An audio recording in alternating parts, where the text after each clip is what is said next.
lúa đá chẳng nghe đi hả dân ngạt đá nè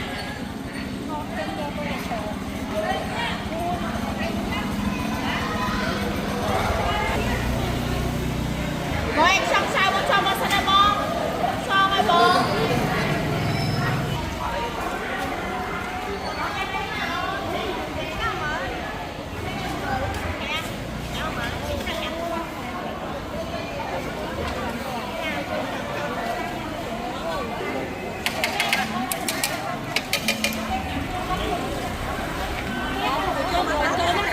cài gạt bông nói cho nó sao được cô anh này để sang quay này mà quay bên đây này quên mời sang đây này sang quay sang để biển lơ rồi đi ra đây để cô tay lâu không quá trong bữa nắng mới nó ăn một tay vô tay vô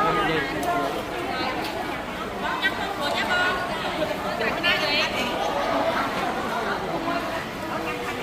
đi vô thầy xanh đi để thầy khẽ vô đấy. Ủa, ăn lại cái lá sập khôn hả? Nó tính rồi. Nam mô anh hả? Đó, hãy vô lại cái này chơi vậy. Ê, hãy đi đây nhé.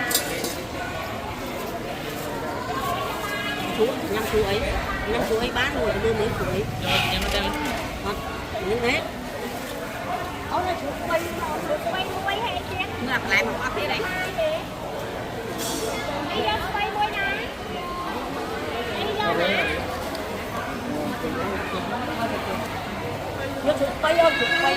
Ở đây quay bài làm rồi. Nhắm khách này luôn. Vô tay. Mà nghĩa lúc mà quay cô ăn đâu. Má. Bây giờ làm cây thì không, cây như nào.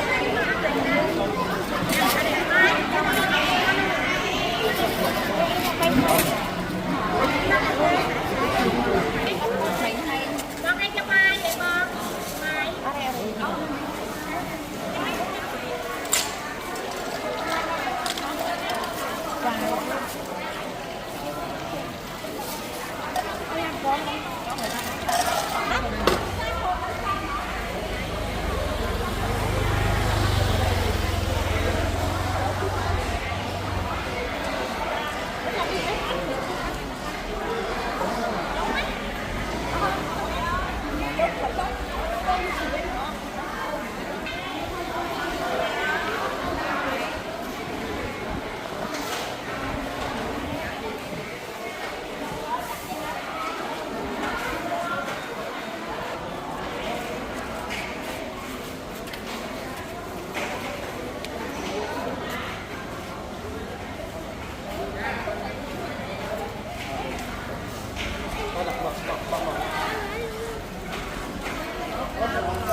của cái nam pong cái này lúa đá với băng sợi Ngày nó ở sai gì? Sợi đá đấy nè, sợi miệp nhiêu cái này ha? Nhiêu của ta nó làm mùi độc ngay vậy? Dân. Nó cái chụp po lúa đá nè.